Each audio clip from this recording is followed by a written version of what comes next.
aulas, então, se alguém pode me corrigir, mas né, o que eu lembro onde a gente deixou a coisa, a gente terminou o capítulo 1, né, que, né, no certo sentido, é Paulo, né, falando da condenação, né, do mundo pagão, né. Então, o que a gente tem, eu vou só revisar isso para a gente, né, ficar no ponto e entender um pouco sobre né, onde estamos, né, nesse estudo, o que nós já temos passado. Então, né, entre versículo 18 a versículo 32, o que a gente vem observando é que a justiça punitiva de Deus, a ideia que Deus está despejando a ira dele contra, né, o homem que retém ou detém a verdade, que compromete a verdade pela própria pecaminosidade dele, que, né, a ira de Deus está sendo despejado, né, assim, continuamente por Deus, visando a resistência, a rebeldia do ser humano. Então, e a gente observou que essa justiça, essa ira de Deus, é consequência da sua própria natureza, ou seja, a punição do pecado é para Deus uma obrigação moral ligado à sua própria santidade, ou seja, ele não pode deixar por menos, ele não pode, assim, né, agir como, né, tudo está, né, de acordo quando, né, o mundo está em plena rebelião contra a vontade dele, o pecado sendo praticado por toda parte. Então, né, às vezes, né, a gente até pensa que talvez a ira de Deus, né, a ideia de ira não é uma coisa assim, né, digna, né, que Deus é maior do que isso. Mas a verdade é que, né, pela própria santidade dele, ele tem que responder. Não pode passar mão, como a gente diria. Então, a base da justificação, né, é baseada na própria personagem de Deus, a sua, né, misericórdia e, enfim, também a necessidade do homem escapar, né, a ira vindoura de Deus, ou seja, né, no livro de Atos, né, capítulo 17, Paulo diz que Deus tem escolhido um dia pelo qual ele vai julgar o mundo, né, pelo, né, Cristo Jesus, e que cada um irá dar uma, né, satisfação pelas coisas feitas na carne. Então, a ideia é que, né, por causa dessa necessidade, a gente precisa um meio de, de escape, né, de resolver nosso problema com Deus. Segundo, a ira é uma expressão da sua indignação contra toda a impiedade, diz isso em versículo 18. Também observamos que Deus nunca se deixou sem uma testemunha neste mundo, ou seja, a própria criação. No certo sentido, o homem pensando bem, o homem sendo sensato, já presta depoimento a um Criador. Então, né, essa a gente chama, no mundo teológico, revelação geral. Ou seja, você vê, né, a imensidão do espaço, do universo, estrelas e tudo que se vê por aí, os universos, por tudo que é lado. Você vê a ordem, né, que existe na criação, que, né, tudo, no certo sentido, está, né, apontando para um criador, né, uma inteligência, para pensar que toda essa ordem surgiu por acaso, né, é um passo de fé muito maior do que pensar, né, que Deus estava envolvido. Então, a ideia é que Deus nunca se deixou. Então, ele disse que, né, o que se pode entender e concluir em relação ao caráter de Deus, o seu eterno poder, sua inteligência, né, o fato que existe um Criador, tudo isso é mais do que evidente na própria criação. E por isso Deus disse, os homens que, num certo sentido, rejeitaram o Criador são sem desculpa. Então, observamos que a revelação natural não é suficiente para levar o homem à salvação. A gente não pode, através das coisas observadas, entender que Deus é um Deus, né, assim, pessoal, que ele está envolvido, que, né, qual seria, né, a vontade dele na vida da gente, né? Mas, de qualquer forma, né, por isso a gente precisa de uma revelação a mais, que a gente, né, chama revelação especial, que representa a alta revelação de Deus que existe na palavra de Deus. Então, a ideia é que o homem não é ignorante de Deus por falta de evidência, mas porque ele tem escolhido excluir a Deus da sua vida e do seu conhecimento. E o interessante, na medida que a gente ia assim, né, vendo como tudo isso aconteceu, é interessante observar que Deus puniu o pecado com pecado. Ou seja, ele removeu as barreiras divinas ao pecado, à consciência, à moralidade. E Deus permitiu que o homem se mergulhasse no poço cada vez mais profundo e corrupto e imoral, ao ponto que, né, o homem se perdeu de vez. Eu gosto da maneira que Paulo disse, né, calculando, né, que ele era sábio, o homem se tornou um tolo, né? E é assim, a gente vê isso até no dia de hoje. Então, a gente observou que a religião é a única âncora, né, de moralidade. E sem, né, ela, o homem é destinado a se perder no abismo do pecado e não deu outro. E a ideia é, terminando o último versículo lá nessa secção, que, né, os homens mais corruptos são cientes da sua culpabilidade, porque ele fala como esses homens que têm rejeitado a Deus, que recusaram a manter o conhecimento de Deus, assim, né, não né, retiveram esse conhecimento, rejeitaram o Senhor, que eles sabiam que as coisas que eles faziam, os pecados e, né, toda aquela corrupção toda era passivo de morte, mas não somente praticou essas coisas, mas também aplaudiram para as pessoas que assim também agiram. Por isso, uns 3 vezes nesse trecho, Paulo, né, falando do mundo, a mundão lá fora, né, falou que o ser humano é totalmente diante de Deus, ou seja, né, o mundo em geral, né, é sem desculpa. Então, tudo bem. Deixa eu ligar aqui os slides. Ups. Está vendo os slides, pessoal? Alguém pode responder sim?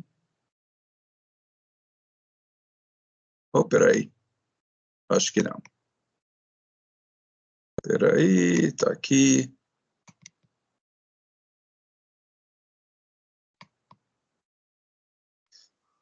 Agora estão vendo, não é não?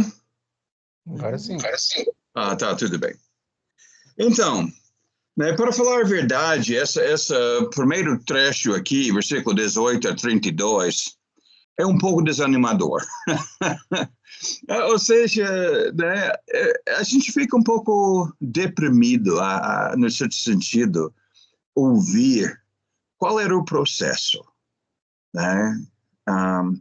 Que, né, o homem conhecia a Deus, mas reprimiram a verdade sobre Deus por sua própria injustiça. As pessoas deixarem de honrar a Deus, nem lhe deram graça. E por isso, né, a gente vê, né, que seus corações ficaram escurecidos e, achando-se sábios, se tornaram tolos. E por isso, a palavra diz que são desculpas. Em seguida, o que aconteceu? A Bíblia diz que Deus os entregou. Entregou para quê? Mais corrupção. Portanto, né, eles corromperam a adoração de Deus, né, pela idolatria, idolatrando a criação ao invés do Criador, e por isso Deus os entregou novamente, essa vez para, né, as suas próprias paixões ilícitas, para desejos inaturais e perversos, ao ponto que, enfim, o mundo inteiro estava consumido com o pecado, em que eles sabiam que o que estavam, né, fazendo era impróprio, era passivo de morte, mas mesmo assim praticavam tudo isso. Então, agora, né, chegando a, né, vamos considerar um pouco essa questão. Porque a gente chega ao fim dessa história. E a gente, né, no certo sentido, chega à mesma conclusão. Olha, para esses pagãos, para esses incrédulos, para esses idólatras, para esses imorais, para esses perversos e arrogantes, a condenação dessas pessoas é mais do que merecida. Ou seja, né, nós que talvez tenhamos mais um conceito religioso, somos, né, um pouco mais ligados de questões morais, querendo fazer bem, querendo, né, seguir o Senhor, né, de alguma forma, né, buscando a vontade de Deus. Todos nós concordamos com o que Paulo concluiu aqui. 100%. Essa gente é sem desculpa. Estas são as pessoas que a gente esperava seria condenados. Ou seja, a sua consideração é esperada, merecida e, francamente, é exigida. Porque, veja bem, se Deus não punir, né, e não posso condenar tais pessoas incrédulas, pessoas arrogantes, pessoas idólatras, pessoas imorais, pessoas perversos, ingratos, então não vai poder, né, condenar ninguém. Essas são justamente as pessoas que esperamos ser condenados. Então quer dizer que, né, e o resto do mundo, aquelas que estão, né, tentando, têm uma consciência moral, têm uma consciência religiosa, que tem algum desejo em relação a Deus, se sente ainda, né, um vínculo com Deus, todos nós estamos de acordo. Então, é assim mesmo. Essas são as pessoas que devemos, né, que Deus deve, né, condenar. E a verdade é que o homem moral, porque agora estamos mudando para a segunda categoria de pessoas, né? Porque ele falou agora sobre o homem, se eu posso dizer, incrédulo, idólatro, imoral, perverso, né? Arrogante, ingrato, tudo bem. Mas agora a gente vai mudar e, né, as outras pessoas que são um pouco mais ligados ao assunto, que têm uma certa boa vontade para com Deus, que querem saber as coisas de Deus, querem saber o que Deus espera da gente, quer cumprir a vontade de Deus em alguma, né, de alguma forma, ao seu entendimento. Então pense, como é que o homem moral vai encarar a conclusão de Paulo? Como eu disse, para ele é mais do que confirmado. 100%. Essas são as pessoas que esperamos que Deus condene. Pode ser que até o homem moral pode ver essa história que Paulo agora acabou de contar e pode sentir pouco em comum com essas pessoas. Podem sentir-se numa situação bem diferente. Eles são rebeldes, nós não somos. Eles são perversos, nós não. Eles são arrogantes, nós não. Entendeu como é? Eles são idólatros, nós não. Eles são incrédulos, não, nós não somos desse jeito. Eles são ingratos, né? Muito pelo contrário. Então, o homem pode sentir que não tem nenhuma coisa em comum com tais pessoas e que a sua situação diante de Deus deve ser totalmente diferente.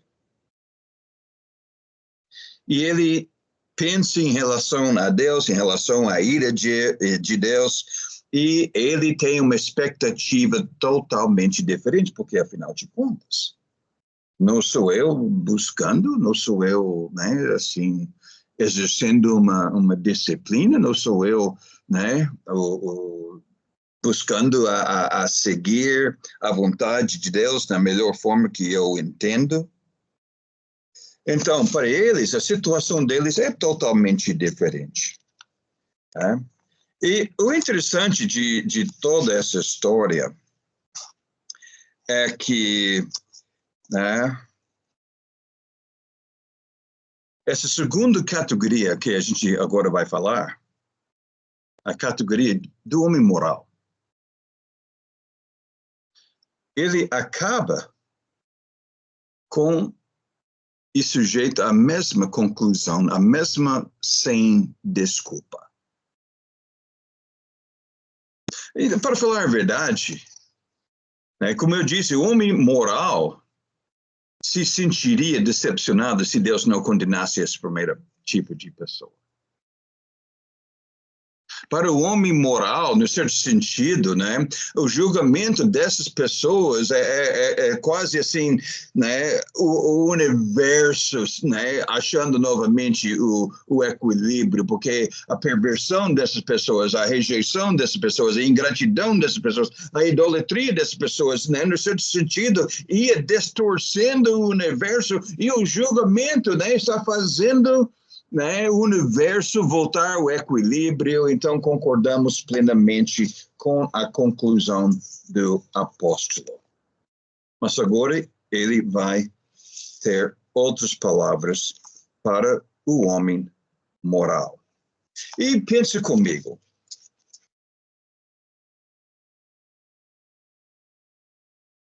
Esse primeiro grupo, que reprimiram o conhecimento de Deus, uma geração após o outro,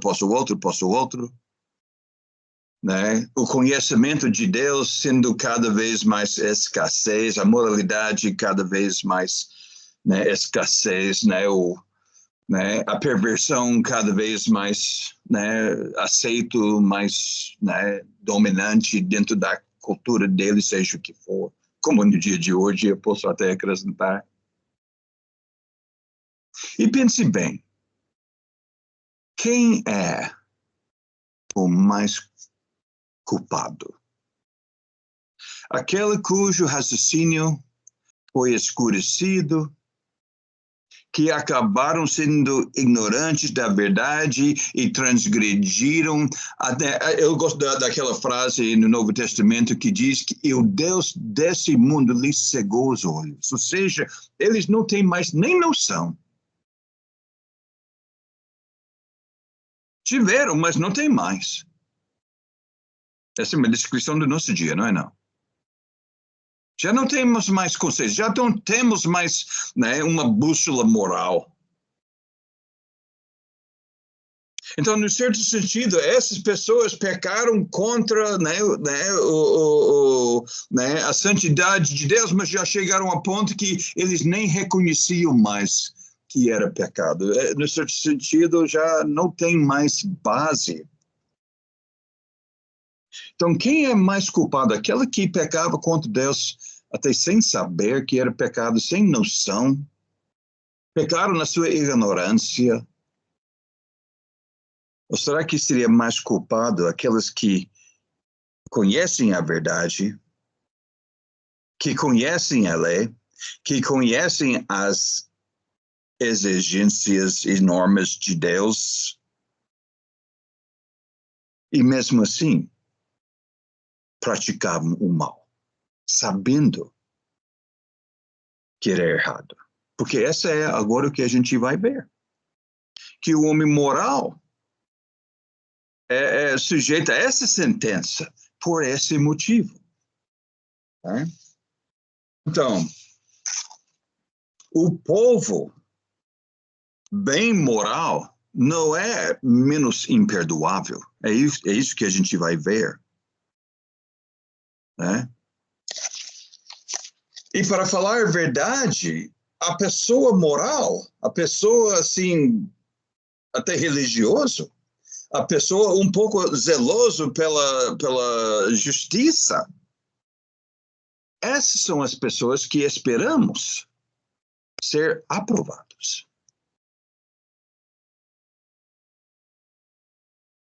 Então, alguém pode ler, vamos abrir nossa Bíblia aqui e vamos, né? Vamos ler alguns versículos. Infelizmente, agora que, né, não, a gente estava guardando coisas hoje, assim, de repente hoje eu guardei minha Bíblia. Então, faz favor, alguém, vamos ler, né, uns 4 versículos aqui de capítulo 2. Bem, vamos ler, acho que a gente vai ler uns 12 versículos. Quem gostaria de ler os primeiros 4 versículos?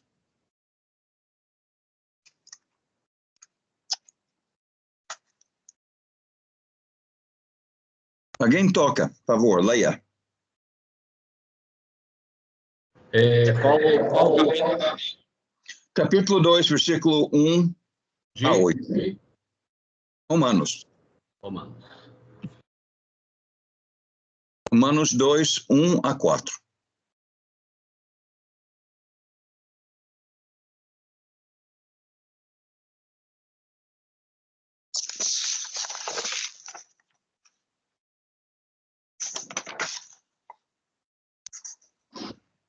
Romanos 1, 2 a 4, é isso? Capítulo 2, versículo 1 a 4. 2, ok. 2, de 1 a 4. Portanto, eis indesculpável o homem quando julgar quem quer que seja, porque no que julga os outros, a ti mesmo te condenas, pois as práticas as próprias coisas condenam. Bem sabemos que o juízo de Deus é segundo a verdade contra os que praticam tais coisas.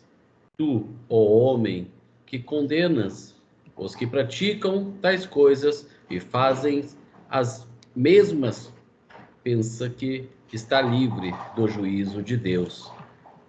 Ou desprezas a riqueza da sua bondade e tolerância, a longanimidade, ignorando a bondade de Deus, e é que conduz ao arrependimento. Tá tudo bem. Então, né, o Paulo aqui, né, de certo sentido, está virando a página, né? Aquela história relativa às pessoas, né, incrédulos, idólatros, imorais, arrogantes, perversos e ingratos. Nós já temos, né, resolvido, já entendemos, já concordamos, né, com a condenação dessas pessoas. Tudo bem. Mas nem todos são desse jeito. Porque tem no mundo, até no dia de hoje, homens sensatos, homens que entendem que a justiça edifica, que a justiça é essencial para ordem por dentro de qualquer sociedade. Tem pessoas religiosas, tem pessoas que estão querendo o bem, que estão, né, no certo sentido, buscando a ordem de Deus no mundo de caos, né? Então, tudo bem.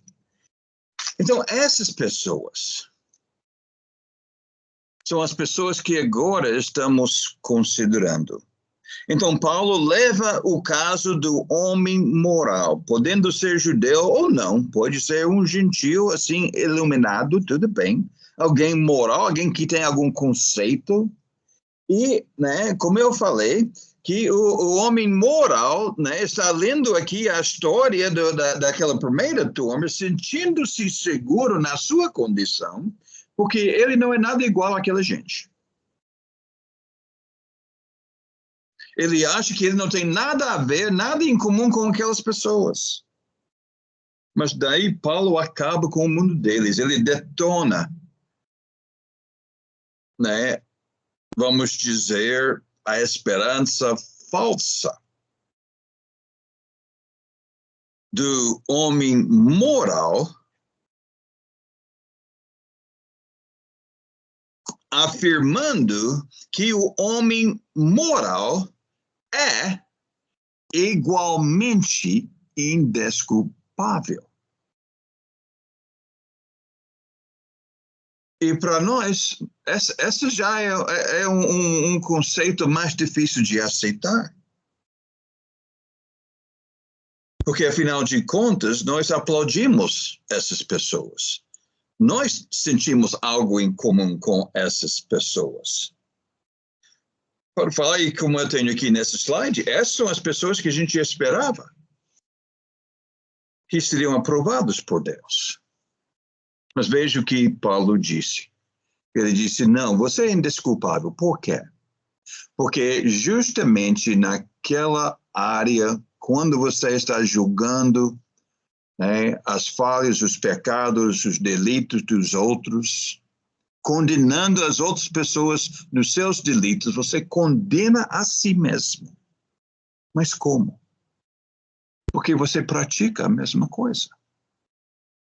Pode ser que, né, o seu pecado, né, é mais, sei lá, né, é de uma escala menor. Pode ser que é, assim, né, um pecado um pouco diferente, com uma aceitação maior, assim, socialmente. Pode ser que, né, bem, como se sabe, né, que nós temos aquela que chama em Brasil, aquela crime de colarinho azul e o crime de colarinho branco. Ou seja, você tem aquela que, né, talvez vai já assaltar alguém na praça, que vai, né, roubar o carro de alguém, que vai, sei lá, né, agredir uma pessoa.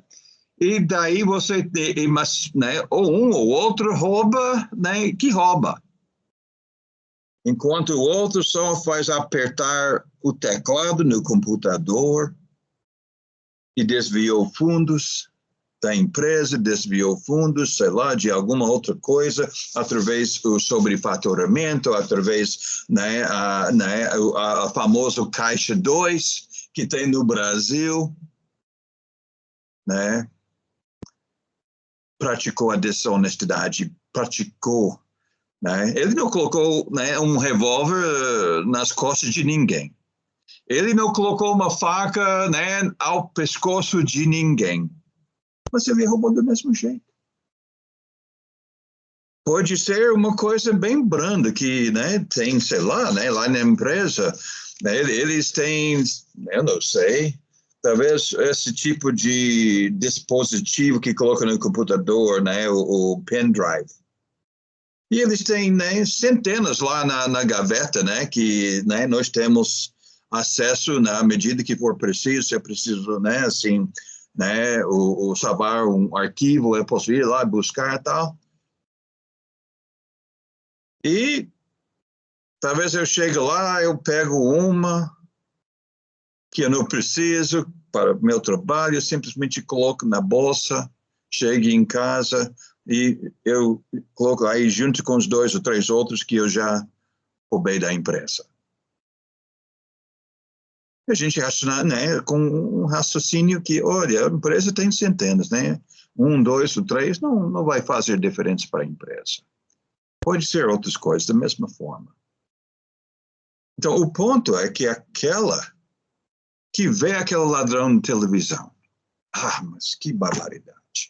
Olha do jeito que está. Esse homem não deve ser preso, deve pagar a penalidade do seu crime. Essa, né?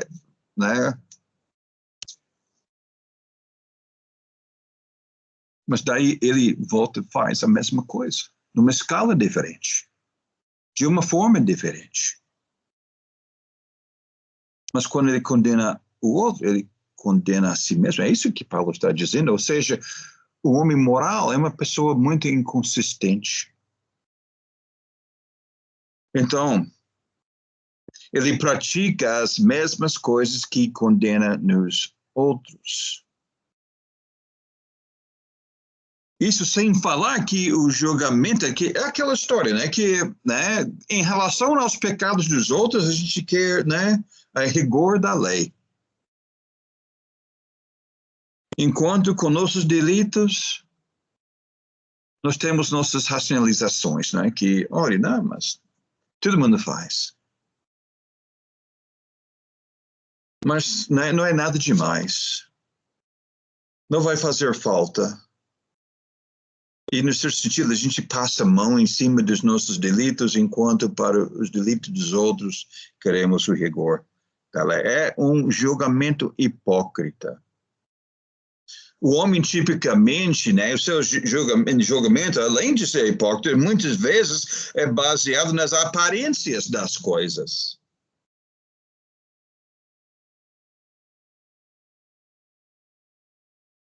Talvez é tendencioso.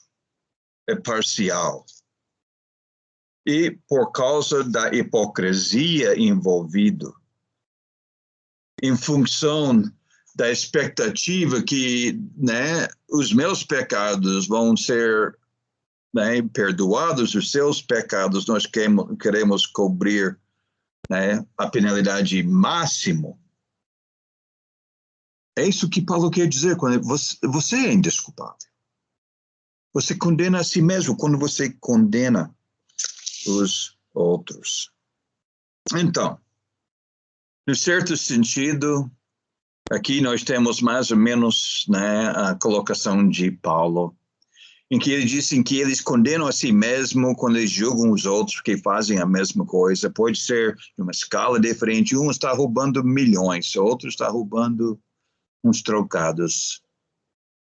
Um está roubando com arma ou faca, né, sei lá, colar, né, ou carteira de alguém, enquanto o outro está roubando computador que vai precisar um perito de informática para achar o delito dele. O coração é o mesmo. Daí Paulo fala a respeito do coração dessa pessoa. Ele disse, mas que coração teimoso, que coração impenitente. Ou seja, pelo menos a outra pessoa, aquela primeira pessoa que a gente descreveu em capítulo 1, né, versículo 18 até versículo 32, aquela pessoa estava pecando, estava, né, era indesculpável, mas, né, já chegou ao ponto que nem reconhecia mais. Os olhos deles eram cegados pelo Deus deste mundo, totalmente enganado. Homem moral, não. Ele sabe o que ele faz é errado. Mas ele tem as desculpas.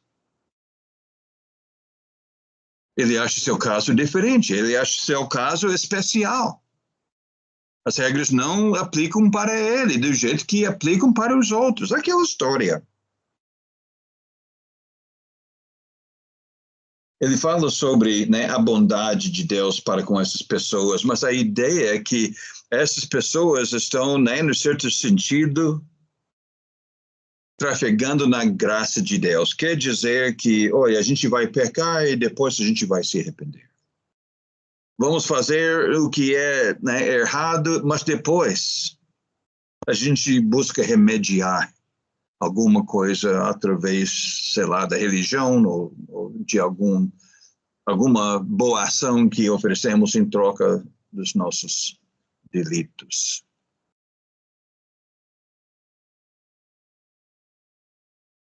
Ele disse aqui, você mostra desprezo pela riqueza da sua bondade, tolerância e paciência.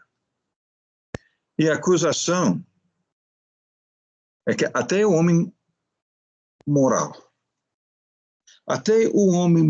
é inconsistente. Ele também está reprimindo a verdade. Ele é inconsistente em relação à verdade de Deus. Esse também está acumulando ira. Está lembrado daquela frase da outra primeira secção? você acumula ira. E até essa pessoa é mais condenável, porque ele sabe que o que ele está fazendo não é de acordo. Então, essas pessoas morais são realmente mais deploráveis ainda, porque estão fazendo os seus pecados 100% ciente do delito que estão cometendo, sem desculpas. Bem, o homem moral imagina que Deus, na sua tolerância, Deus, na sua paciência, Deus, na sua bondade, que essa, para eles, vai, né, indicar ou vai acabar em algum tipo de impunidade. Vai pensar que ele escapou do juízo de Deus, que ele driblou o sistema.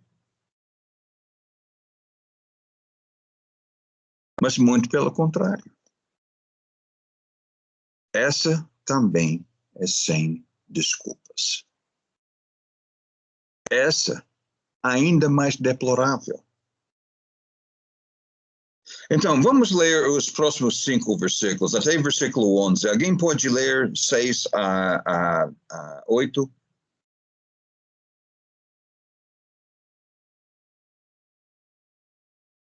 Desculpe, 5 a 8. 5 a 8. 5 a 8. Capítulo 2. Contudo, por causa da sua teimosia e por seu coração obstinado, você está acumulando ira contra si mesmo, para o dia da ira de Deus, quando se revelará o seu justo julgamento. Deus retribuirá a cada um conforme o seu procedimento. Ele dará vida eterna aos que, persistindo em fazer o bem, busca glória, honra e imortalidade.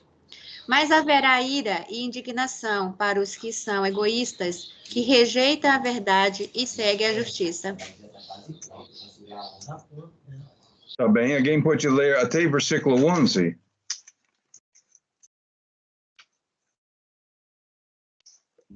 A tribulação e a angústia virão sobre a alma de qualquer homem que faz o mal, ao judeu primeiro e também ao grego. Glória, porém, e honra e paz a todo aquele que pratica o bem, ao judeu primeiro e também ao grego. Porque para Deus não há exceção de pessoas.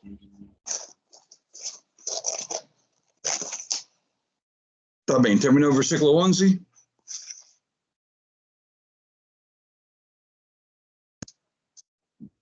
Sim. Ah, tá, tudo bem. Então, olha só, né? Esse trecho aqui é um pouco problemático. Me dá um minuto. Eu vou pegar minha Bíblia, porque tem coisas aqui que eu estou querendo, né? Eu deixei minha Bíblia aqui ao lado, e esse trecho eu quero a Bíblia aqui na minha frente. Me dá um momento só.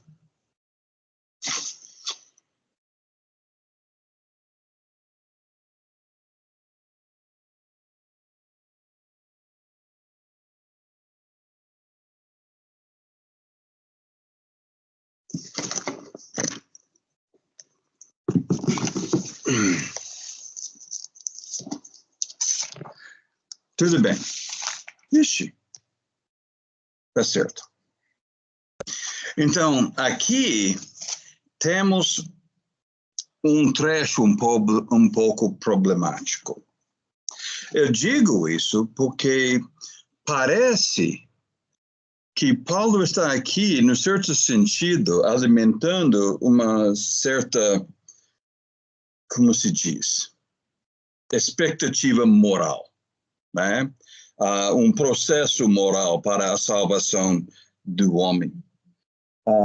Escuta o que ele diz. Ele diz, onde estamos? Tá aqui. Ele disse, Versículo 6. Né? Deus retribuirá a cada um conforme o seu procedimento. Aqui é um sistema de obras, não é não? Que cada um, de acordo com seu procedimento, vai receber, né, uma determinação, né, o seu destino vai ser definido por questões morais. Ele dará vida eterna aos que, persistindo em fazer o bem, buscam glória, honra e imortalidade.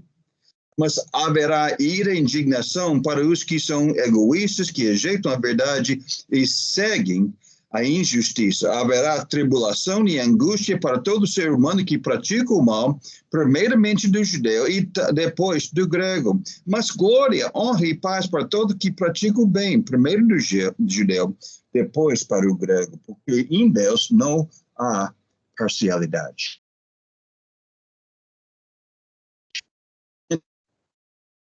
No certo sentido, e eu vou introduzir aqui um conceito que existe na sua vida, na minha vida, na vida de todo ser humano. Eu tenho trabalhado pregando o evangelho no Brasil, na Europa, nos Estados Unidos, assim, engajando pessoas de muitas culturas diferentes, nações diferentes, línguas diferentes. No Brasil, a gente conhecia pessoas, logicamente, do Brasil, mas também de Chile, de Colômbia, de Venezuela, de outros países, de Peru. Na Europa, pessoas da Estônia, a gente morava na Estônia, e daí também pessoas de Belarus, da Rússia, outros europeus por aí que a gente acabou conhecendo. E todos eles tiveram a mesma coisa na sua cabeça, uma coisa que você tem na sua cabeça. E o que eu quero dizer com isso, todos nós temos uma balança. Deixa eu ver se eu tenho aqui. Assim. Volta a fita. Todos nós temos uma balança. Então, eu vou falar muito sobre essa balança, nas próximas semanas, tudo bem? Mas a balança quer dizer que nós estamos mais ou menos imaginando que Deus, da maneira que Deus justifica o homem, é essa balança. Que, por um lado, Deus está colocando todos os nossos deveres, ou seja, as dívidas nossas. Está aqui os nossos pecados, está aqui os nossos vícios, está aqui as nossas, egoísmo, a nossa carnalidade, a nossa sensualidade, todo o pensamento torpe que tem, toda a corrupção que existe dentro da gente, o nosso egoísmo. Tudo que é mal que a gente pratica, tudo que é mal que a gente pensa, todas as motivações indevidas, todo o nosso desejo ilícito está entrando na bandeja no lado esquerdo. Enquanto no outro lado, Deus está colocando todos os nossos créditos. Ou seja, a nossa virtude, as nossas boas obras, os nossos esforços, a nossa moralidade, as nossas boas ações, pensamentos positivos, todas as vezes que agimos de uma forma virtuosa. Todo ato de caridade, todo ato de perdão, de aceitação, de misericórdia para com o nosso próximo, tudo isso entra no lado direito. Então, temos todos os nossos deveres, temos todos os nossos haveres, e Deus está pesando para sentir qual pesa mais, o lado negativo ou o lado positivo. E é como a gente está tentando sempre acrescentar mais coisas positivas para que a positiva seja mais pesada e a balança caia em nosso favor. E daí a gente se considere uma pessoa boa. Eu faço mais bem do que eu faço de mal.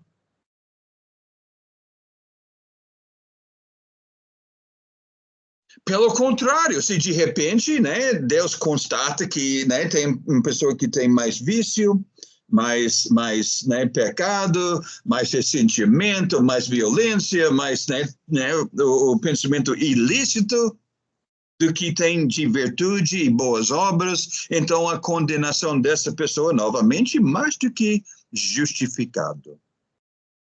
E por isso, muitas vezes, estamos fazendo tudo para fazer um pouco mais bem do que fazemos do mal. Esse é um sistema de obras. E até parece aqui, não é não? Que é isso que Paulo está dizendo. É esse que Paulo está defendendo. Eu vou repetir a leitura. Versículo 6. Deus retribuirá a cada um conforme o seu procedimento. Eu posso já, na minha mente, ver aquela balança, não é não? Cada um de acordo com seu procedimento. Ele dará vida eterna aos que, persistindo em fazer o bem, buscam glória, honra e imortalidade. Mas haverá ira e indignação para os que são egoístas, que rejeitam a verdade e seguem a injustiça. Haverá tribulação e angústia para todo ser humano que pratica o mal, primeiramente para o judeu, depois para o grego. Mas glória, honra e paz para todos que praticam o bem, primeiro do judeu, depois para o grego, pois em Deus não há parcialidade. Tudo bem.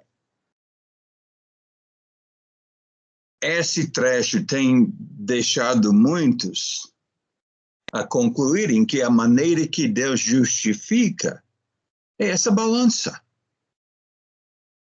Hoje, só para falar para vocês, quando eu estudo o evangelho com alguém, eu começo uma aula evangelística com alguém, eu começo com a balança.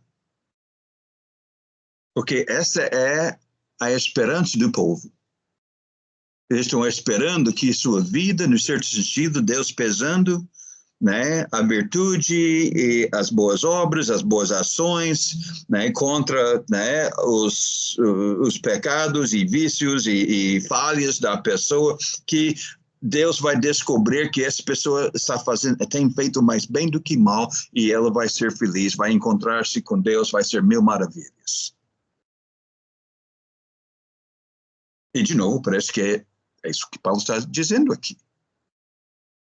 Eu quero que você saiba, quero que você atenta. Qual é a secção que estamos estudando aqui? Alguém pode me dizer? Aqui em Romanos, qual é a secção? De capítulo 1, versículo 18, até capítulo 3, versículo 20. É a secção de alguém? Condenação. Paulo está mostrando aqui nesses 3 capítulos como o homem vai se perder. Como ele vai se encontrar sem desculpas diante de Deus. A partir de capítulo 3, versículo 21, vamos descobrir como Deus de fato vai salvar. E a maneira que Deus salve é diferente do que a gente espera. Nós estamos esperando o quê? A balança. Que aquela pessoa que se anima para fazer o bem, buscar o bem, seguir a justiça, buscar a Deus, faça o melhor possível para o seu vizinho, para o seu semelhante, que é cheia de graça, o amor pelo próximo, e que não tem nada de mais, assim, em termos de falha humana, em termos de pecados, vícios. Então, se ele faz mais bem do que mal, mil maravilhas. Deus está feliz, ele merece ser salvo.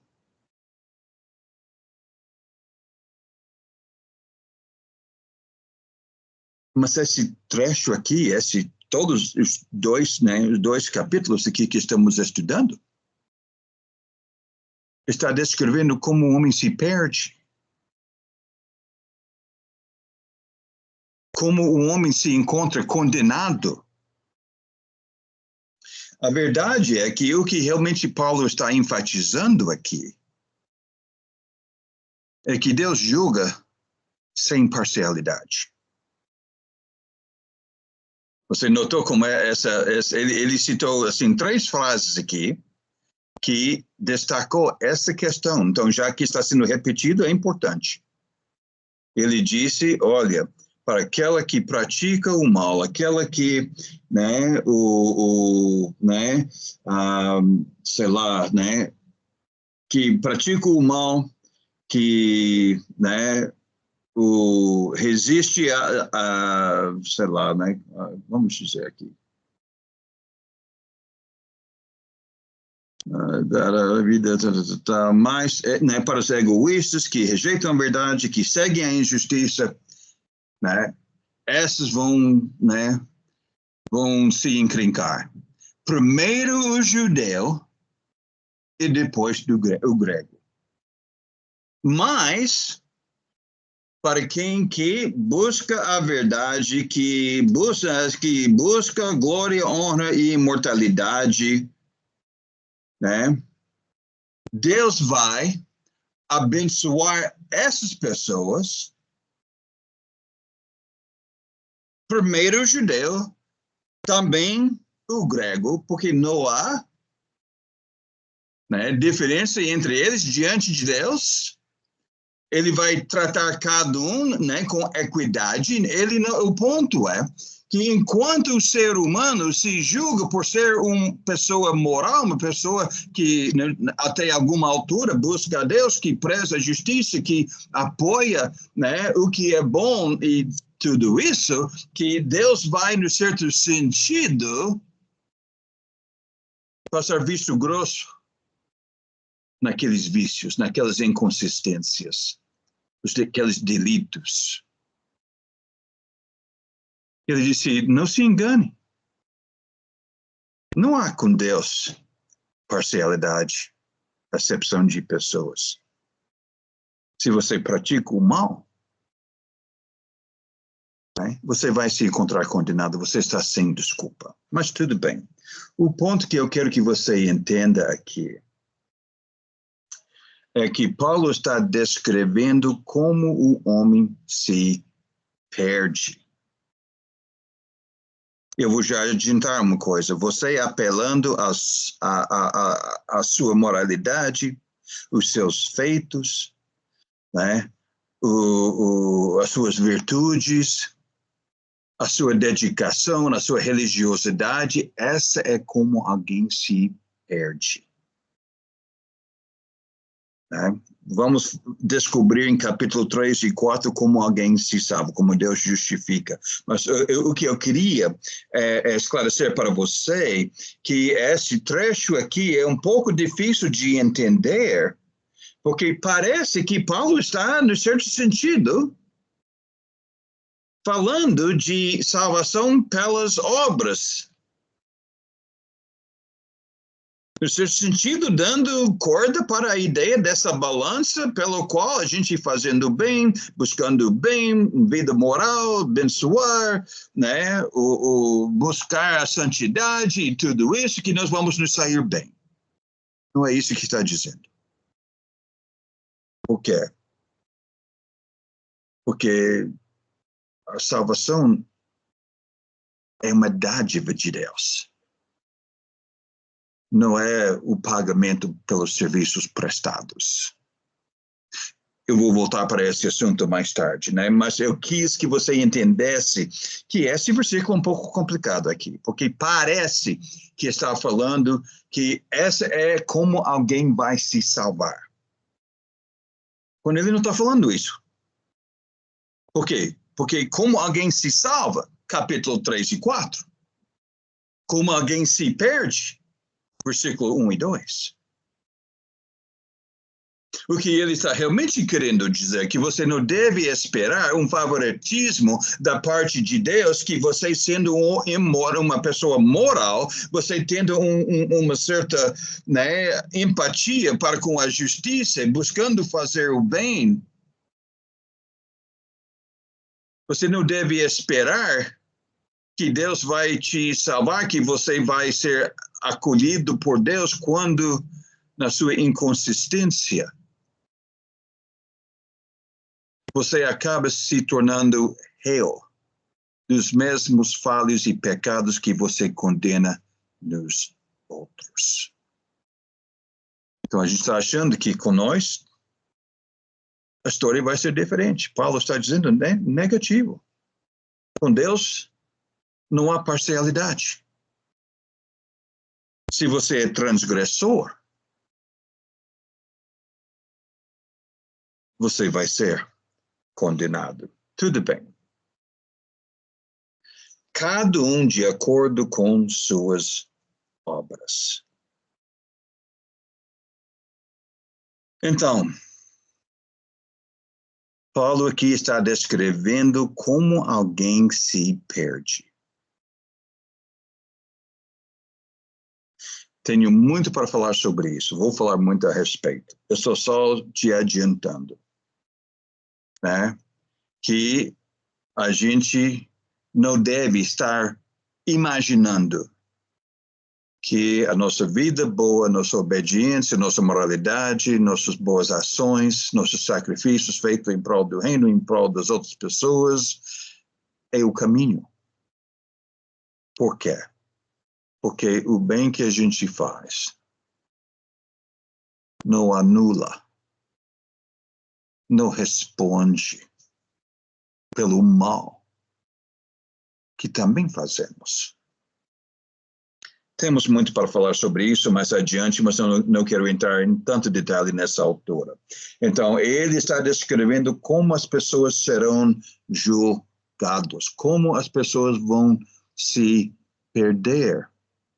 E o essencial desse versículo é a última frase. Com Deus não há parcialidade. Não pense que você tem você é uma classe diferente, ou que você vai ser tratado diferente, ou que você vai receber um passe, né? Que Deus vai, né, piscar e, né, passar visto grosso. Não. Vai tratar cada um da mesma forma.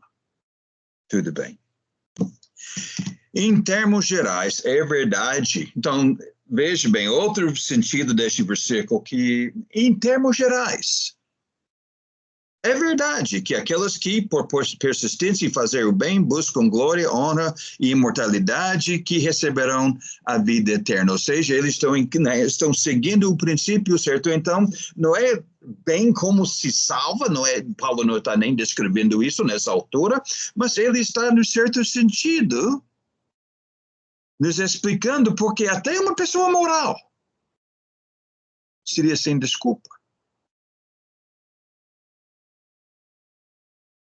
Mas para aqueles que buscam, né, os seus próprios interesses, que rejeitam a verdade, que seguem o mal, então haverá ira e raiva para eles.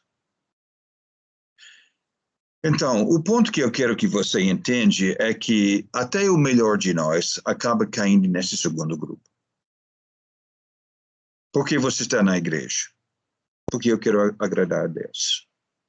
Eu sei que Deus deve ter algumas regras, né? Que a vida, né, deve ter alguma orientação, que deve ter algumas expectativas da parte de Deus, alguns mandamentos.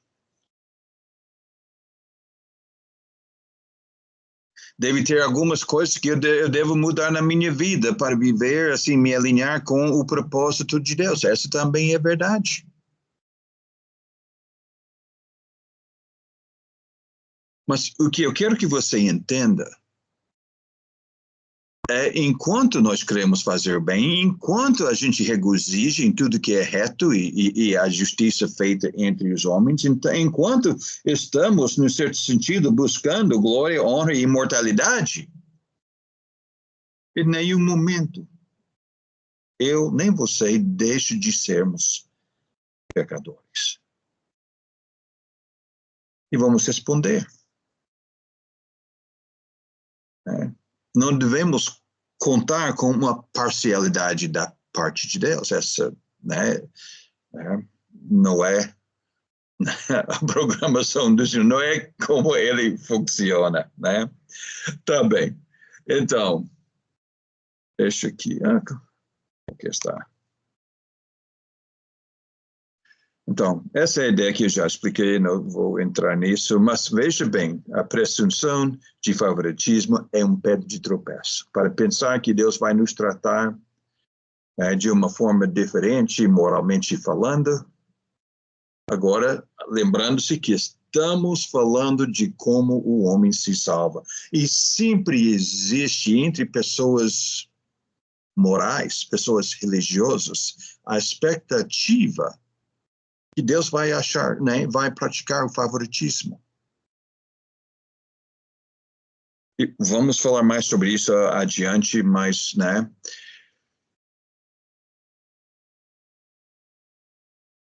veja bem o próximo trecho, porque esse próximo trecho é uma revelação. Eu não sei, né, o que você pensa a respeito das pessoas não ensinadas, ou seja, né, sei lá, os índios lá na Alta Amazonas, os pigmeus lá na Austrália, até, né, pessoas, sei lá, em países muçulmanos, países comunistas, em lugares onde o evangelho não tem chegado, está sendo perseguido. Tem muitas pessoas, né, milhões, bilhões de pessoas que talvez nem tenham ouvido o nome do Senhor. Tudo bem. E se ouviram, é um enigma para eles. Eu não tenho acesso para um ensino maior. Tudo bem. Aqui, Paulo está descrevendo, a partir de versículo 2, uma certa realidade que é importante que a gente entenda. Ou seja, que Deus criou um sistema duplo, né? Um sistema que, né, que um sistema para os judeus, o outro sistema para todos os outros. Tem dois sistemas e uma conclusão. Veja aqui o que ele diz. Todo aquele que pecar sem lei, quem seria isso? Quem pecaria sem lei? Bem, aqui está falando da lei de Moisés. E quem pecaria sem lei são os gentios, porque eles não receberam a lei, não eram sujeitos à lei. A lei foi dada para um só povo, os judeus. E veja bem o que estamos, né, o que Paulo está descrevendo aqui, essa é uma expansão, né, essa ainda em mais detalhes para a ideia que não há, né, que Deus, não há parcialidade com Deus. Que cada um será julgado de acordo com a revelação que recebeu. Então, isso é importante para a gente entender, né, o julgamento de Deus. Que Deus está fazendo sempre a justiça. Veja bem, todo aquele que pecar sem lei também perecerá. E todo aquele que pecar sob a lei, pela lei, será julgado. Porque não são os que ouvem a lei que são justos aos olhos de Deus, mas os que obedecem à lei, estes serão declarados justos. De fato, quando os gentios que não têm lei praticam naturalmente o que ela ordena, tornem-se lei para si mesmos, embora não possuem a lei. Pois mostram que as exigências da lei estão gravadas em seus corações, né? Disto dão testemunho também a sua consciência e os pensamentos dele, ora acusando-os, ora defendendo-os. Isso tudo se verá no dia em que Deus julgar o segredo dos homens mediante Jesus Cristo, conforme o declara o meu evangelho. Então veja bem, só para você entender. Uma pessoa hoje não será condenado porque não conhece o Cristo. Talvez, sei lá, alguém nas terras muçulmanas, alguém, né, lá na China ou Rússia, um país comunista que, né, existe o cristianismo. Podemos pensar, mas seria injusto para Deus condenar uma pessoa dessa, porque essa pessoa nunca teve oportunidade de conhecer a palavra. Talvez a gente pode dizer, essa pessoa nunca sequer ouviu o nome do Senhor.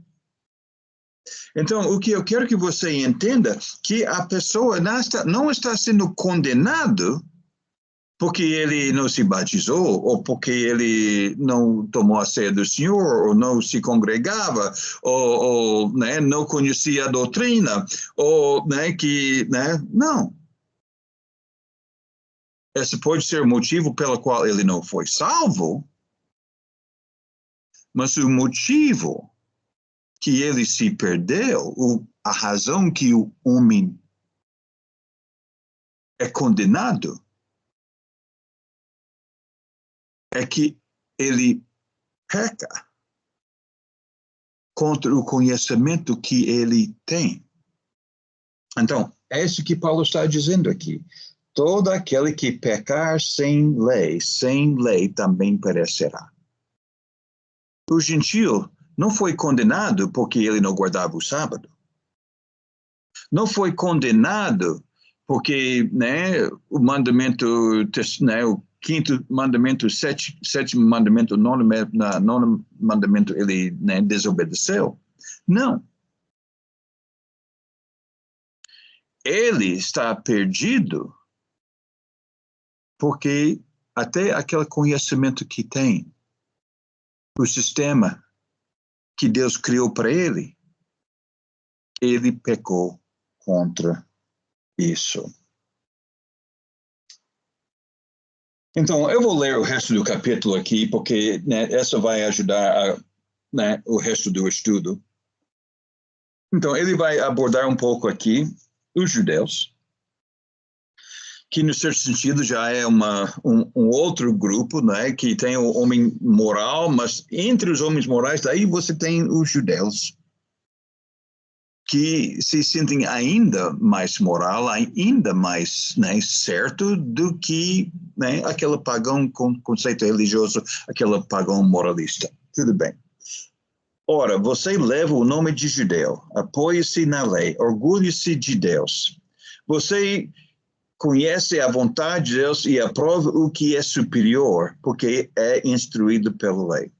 Você está convencido que é guia de cegos, luz para os que estão em trevas, instrutor dos insensatos, mestre de crianças, porque tem na lei a expressão do conhecimento e da verdade. E então, você que ensina os outros, não ensina a si mesmo. Você que, né, prega contra o furta. Você que diz que não deve adulterar, adultera. Você que detesta os ídolos, roube-lhe os templos. Vocês que se orgulham da lei, desonra a Deus, desobedecendo a lei. Né? Pois, como está escrito, o nome de Deus é blasfemado entre os judeus por causa de vocês. Note o que ele fala agora. A circuncisão tem valor se você obedece à lei. Mas se você desobedece à lei, a sua circuncisão já se tornou incircuncisão. Se aqueles que não são circuncidados, esses seriam os gentios, de repente, né? obedecem os preceitos da lei, não serão eles considerados circuncidados? Aquele que não é circuncidado fisicamente, mas obedece à lei, condenará você que, tendo a lei escrito e a circuncisão, é transgressor da lei. Não é judeu quem o é apenas exteriormente, nem a circuncisão a que é meramente exterior e física. Não, judeu é quem o é interiormente, e a circuncisão é a operada no coração pelo Espírito e não pela letra escrita. Pois para estes, o louvor não provém dos homens, mas de Deus. Então, tem muita coisa aqui, né? Mas o que eu quero que você entenda é que Deus criou um sistema para os judeus, outro sistema para os gentios. 2 sistemas, uma conclusão, né? Então, só para ter uma ideia, e deixa eu ver onde estou aqui. Assim, né? Veja bem.